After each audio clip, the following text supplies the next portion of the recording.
পার্থকে আমি রাস্তার থেকে হাতের থেকে তুলে নিয়ে আসছি। 2006 সালের কাহিনী। আমার ওয়াইফ গান করে, তখন আমি বলেছিলাম একদিন কে পরিচয় হলো পার্থর সাথে, বললাম কি করিস তুই? তা বললো যে আমি তো এরকম কিবোর্ড টিবোর্ড বাজাই, আমার রেকর্ড এই ট্র্যাক বানাতে পারো, ট্র্যাক যে ট্র্যাকে গান গায়? বলে হ্যাঁ পারি, আর তোমার বাসায় আসবো, তুমি আমাকে 4-5টা ট্র্যাক দিও। আমি সেই 4-5টা ট্র্যাক আনতে যাই ওর বাসায়, যে 4টা না 5টা ট্রাকের জন্য তাকে আমি $8,000 পেমেন্ট করি এবং $8,000 দিয়ে তার কাছ থেকে ট্রাক আনি। একটা ট্রাকের দাম 50 পয়সাও না, $50 না। কম্পিউটারে ইউটিউব থেকে ডাউনলোড করে দিছে, সেটা বড় কথা না, দিছে পয়সা নিছে, সে আমার কাছ থেকে নিছে, এটা কোনো বিষয়ই না। কিন্তু তার ঘরের ভিতর কি দেখেছি জানেন? ঘরের ভিতর দেখেছি যে পানির বোতল আছে, খালি পানির বোতল, এই খালি পানির বোতল, কালো রঙের বস্তা ভরা পানির বোতল, এই পানির বোতল 5 পয়সা করে সে বিক্রি করে সংসার চালায়।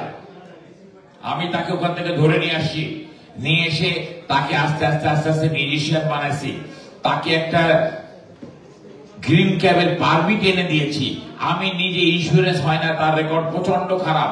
কনাপা থেকে তার ইন্স্যুরেন্স করে দিয়েছে, কনাপা এখানে আছে, এবং সে কি খুশি হয়েছে যে কনাপায় এত কম পয়সায় ইন্স্যুরেন্স করে দিয়েছে তাকে। সে পাগল হয়ে গেছে, মিষ্টি টিষ্টি নিয়ে এসে কনাপা রেখা হয়েছে যে দেখেন এত কম পয়সায় ইন্স্যুরেন্স আমাকে কেউ করে দিতে পারেনি। সে ইন্স্যুরেন্স চালাইছে। নিউ ইয়র্ক সিটিতে আপনার পুরনো যারা আছেন, সেলিম ভাই আছেন, অনেকেই জানেন, একমাত্র পার্থ ব্যান্ড ছাড়া আর কোন লোক নিউ ইয়র্ক সিটিতে ব্যান্ডে গান বাজাতে পারবে না। আমরা এই ধরনের নিয়ম করেছিলাম এবং সমস্ত অনুষ্ঠানে পার্থ একা বাজাতো, পার্থর মাটি ব্যান্ড। বেঙ্গল হোম কেয়ার কিনলাম আমি, বেঙ্গল হোম কেয়ার সাথে জামিল ভাই ছিল, তাকে একটা পয়সা নিইনি, 10% শেয়ার দিছি। সে বেঙ্গল হোম কেয়ারে ছিল। গোল্ডেন এজ হোম কেয়ার আমি কিনলাম, বিনা পয়সায় তাকে আমি 10% শেয়ার দিলাম। তার মা এবং তার ওয়াইফের কান্না কাটির জোরে আমাকে বলে, আপনার আপন ভাই হলে আপনি কি করতেন? আমি মুখে মুখে বলে দিলাম, যা করে 20% শেয়ার দিলাম, যা দাদা, সারা জীবনের জন্য আমি আপনার কাছে ঋণী থাকবো, কোনো লেখালেখি কোনো কিছু লাগবে না, কিচ্ছু লাগবে না। হঠাৎ করে সে একটা অফিস করলো, জামাইকাতে নাম দিল পিজি হোম কেয়ার। আমি তাকে বললাম, what is PG home care? এই তুই ওখানে কোথায় গেলি? বলে, দাদা ওখানকার যত কাস্টমার আছে সব কাস্টমারকে আমরা নিয়ে আসতে পারবো জামাইকার থেকে, এই জন্য আমি জামাইকায় বসবো। যেটা ভালো মনে করিস তুই, যদি মনে করিস ভালো হবে, বয় ওখানে, বয় ওখানে বসলো। 2-4-5 মাস পরে হঠাৎ করে আমার কাছে আসলো, তখন কিন্তু পুরোপুরি প্যান্ডামিক চলতেছে, 2021 সাল, 20 সালের শেষের দিকে, 21 সালের দিকে। দাদা, মানুষের তো হাত মৃত্যু আছে, যে কোনো সময় মানুষ মারা যেতে পারে, থাকে তো দাদা, কিছু মরে যদি না করেন দাদা একটা কথা বলি। আমার বল কি হয়েছে, আমাকে ঘোরাঘুরি বল, কি অবস্থা পারতো? বলো বলো, না তুই বলতাম না তুমি বলতাম, বলো বলো পারতো কি হয়েছে, আমাকে বলো কি সমস্যা তোমার। দাদা আমাকে যদি একটু লিখে দিতেন আমার এই 20% শেয়ার, আমি অসুবিধা কি? আমি তোমার 20% শেয়ার দিচ্ছি আর আমি তোমার লিখে দিতে অসুবিধা কোথায়? আমার তো কোনো সমস্যা নাই, আমি লিখে দিচ্ছি। আমি সাথে সাথে ড্রাফট করলাম, কারণ আমার ড্রাফট করার অভিজ্ঞতা আছে আগে। আমি ড্রাফট করে সিগনেচার করে আমি অ্যাডভোকেট হাসান মালিক, আপনারা সবাই চেনেন হাসান মালিক, দাঁড়িয়ালা হাসান মালিকের কাছে পাঠালাম এবং ফোন করে বললাম, হাসান মালিক ভাই, আমি একটা ড্রাফট করে সিগনেচার করে দিয়েছি, ওখানে পার্থ সিগনেচার করবে, আপনি কাইন্ডলি একটু নোটারাইজ করে দিন। বলে, শাহনাজ ভাই আপনি বলছেন কোনো অসুবিধা নাই, আমি আপনার অ্যাড্রেসে নোটারাইজ করে দেবো, আই নো ইউর সিগনেচার। চলে গেছে, পার্থ ফিরে আসেনি। পরের দিন পার্থ ফিরে আসছে, ফিরে এসে বলে যে দাদা ওই একটু অসুন্দর হচ্ছিল লেখাটা, তা আমাকে হাসান মালিক আবার সুন্দর করে এটা লিখে দিয়েছে ভালোভাবে, তাই এটা সুন্দর হয়েছে এখন লেখা। আমার ভালোভাবে লিখছিস তো? সুন্দর করে লিখছে। পার্থ এসে আমার অফিসে বলতেছে, এই যে ডকুমেন্ট আপনি আমাকে লিখে দিয়েছেন, এই ডকুমেন্ট চলবে না, এই কোম্পানি চলবে আমার নামে, এই কোম্পানি আমি চালাবো, ব্যাংকের অ্যাকাউন্টে আপনার সিগনেচার থাকতে হবে না, আমার সিগনেচারও ব্যাংকের অ্যাকাউন্টে থাকতে হবে, আমি যে সিদ্ধান্ত দেবো সেইভাবে কোম্পানি চলে, যদি আমাকে এই কোম্পানিতে আপনার রাখতে হয়। কি বলে ও? আমি তো মাথা ব্যথা ঘুরে গেছে।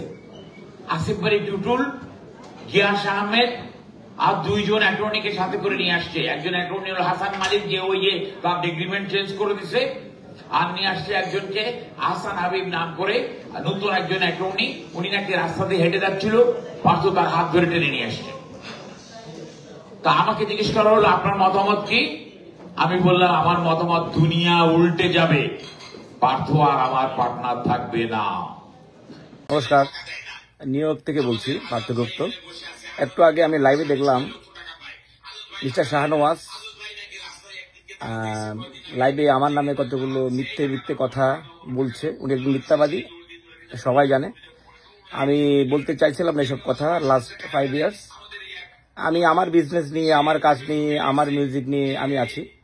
আমি ওনার বিরুদ্ধে কোর্টে মামলা করেছি, সু করেছি, কোর্ট বিচার করবে, এটা নিয়ে আছিলাম। কিন্তু উনি আজকে অন্য কতগুলো ইস্যু নিয়ে ওনার সাথে নিউ ইয়র্কের অনেকের সাথে ঝগড়া। এখন উনি ওই ইস্যু নিয়ে একটা সম্মেলন করে উনি আমার নামে কতগুলো বাজে বাজে কথা বলছে।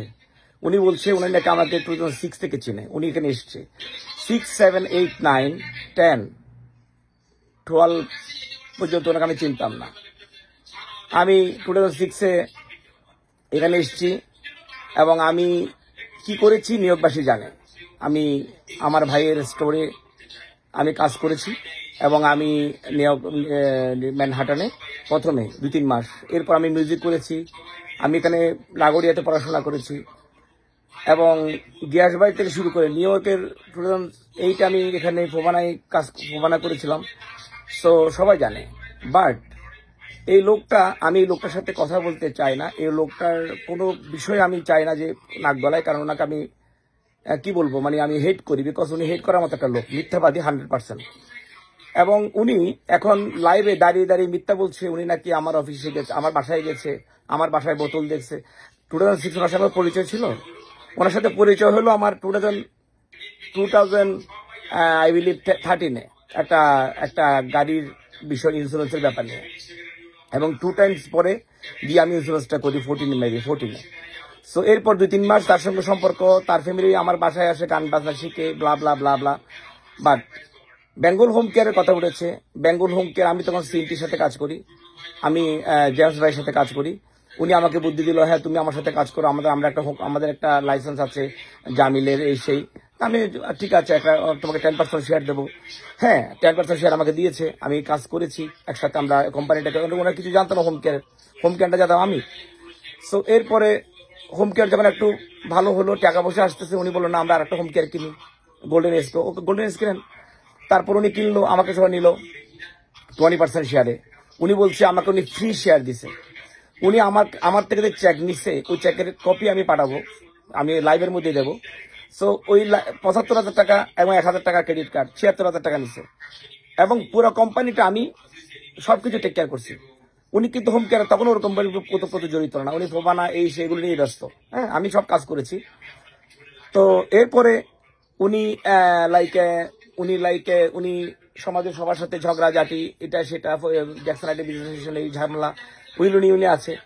এর মধ্যে আমি যেটা আমার কাছে এসছে যে পিবিবি লোনের, বেঙ্গল হোম কেয়ার এবং গোল্ডেন এজ থেকে উনি প্রচুর অঙ্কের টাকা নিয়ে উনি নিজে আত্মসাৎ করেছে এবং আমাকে উনি কোনো ধরনের কোনো দেয় নাই, এটার কোনো অংশ দেয় নাই। সো আমি ওনাকে প্রশ্ন করলাম যে বলে আমি কখনো নিই নাই গোল্ডেন থেকে। উনি সবসময় বলে, বারবার বলতেছে বেঙ্গল থেকে কোনো টাকা তুলে নাই। কিন্তু আদার পার্টনার আমাকে বলছে যে উনি টাকা তুলছে এবং সেই টাকা উনি সিটি ব্যাংক উনি ট্রান্সফার করে নিছে আমার অবর্তমানে। যে বলছে যে টাকা যদি না দাও তাহলে আমি সাইন করবো না, যে অফিসিয়ালি উনি প্রেসিডেন্ট ছিল। সো এই টাকা নিয়ে আমার অবর্তমানে টাকাটা চাই এবং আমাকে শুধু 10% টাকাটা দিছে। আচ্ছা, এরপরে উনি কি করলো, উনি গোল্ডেন এই যে হোম কেয়ারে আমার থেকে টাকা নিল 76,000 টাকা, 20% শেয়ার। বাদ বাকিটা উনি এখানকার জিপিবি লোনের টাকা নিল। এগুলো সেগুলো নিয়ে উনি আস্তে আস্তে দিচ্ছে। যাই হোক, হোয়াট এভার ইট ইজ, আমার এগুলি নিয়ে কোনো মাথা ব্যথা নেই, বলার কোনো ইচ্ছা ছিল না।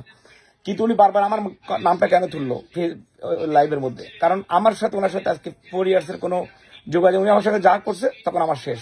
এরপর আমার কেস চলতেছে কোর্টের মধ্যে, কোর্ট যা বলবে তাই, আমি এটাই রেসপেক্ট করি। উনি আমার নামে মিথ্যে কথা বলার কারণে আমি আজকে কথাগুলো বলছি।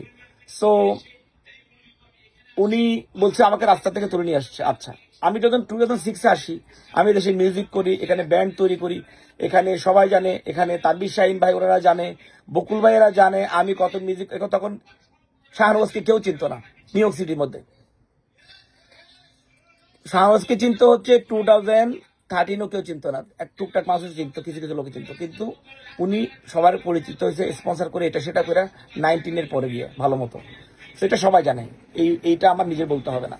কিন্তু উনি কেমনে করে মিথ্যা কথা বলে, উনি 6 আমার বাসায় গেছে, আমার বাসায় বোতল দিয়েছে, আমি বোতল বিক্রি করি, আরে আমি কি করি নিউ ইয়র্ক সিটিতে সবাই জানে। উনি কথাগুলো বলার কারণে এই কথাগুলো আজকে বলতে বাধ্য হয়েছে। এবং ওনাকে যে আমি টাকা দিচ্ছি গোল্ডেন ইজ কেনার জন্য $75,000, এটার চেকের কপি তো আমার কাছে আছে, আমি তার ক্যাশ টাকা ওনাকে দিই নাই। উনি ব্যাংক অ্যাকাউন্টে আমার নাম রাখবে না।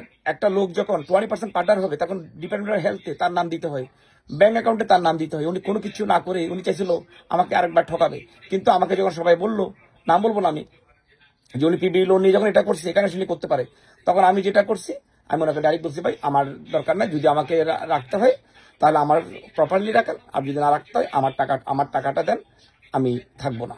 উনি বলছেন তুমি কোনো টাকা পাবে না, তোমার এখানে ব্লা ব্লা ব্লা, আমি অনেক টাকা খরচ করছি। তখন গ্যাস ভাই বললো যে আপনি যে খরচ করছেন এখানে আমরা মিনিট কই, আমি ওনাকে বলছেন কিছু বলে না বলি নাই, তাহলে তো এটা বেলিট না কোনো কিছু। এরপরে উনি বাধ্য হয়ে আমি বলছি ঠিক আছে আমি কোম্পানি আমি কিনবো।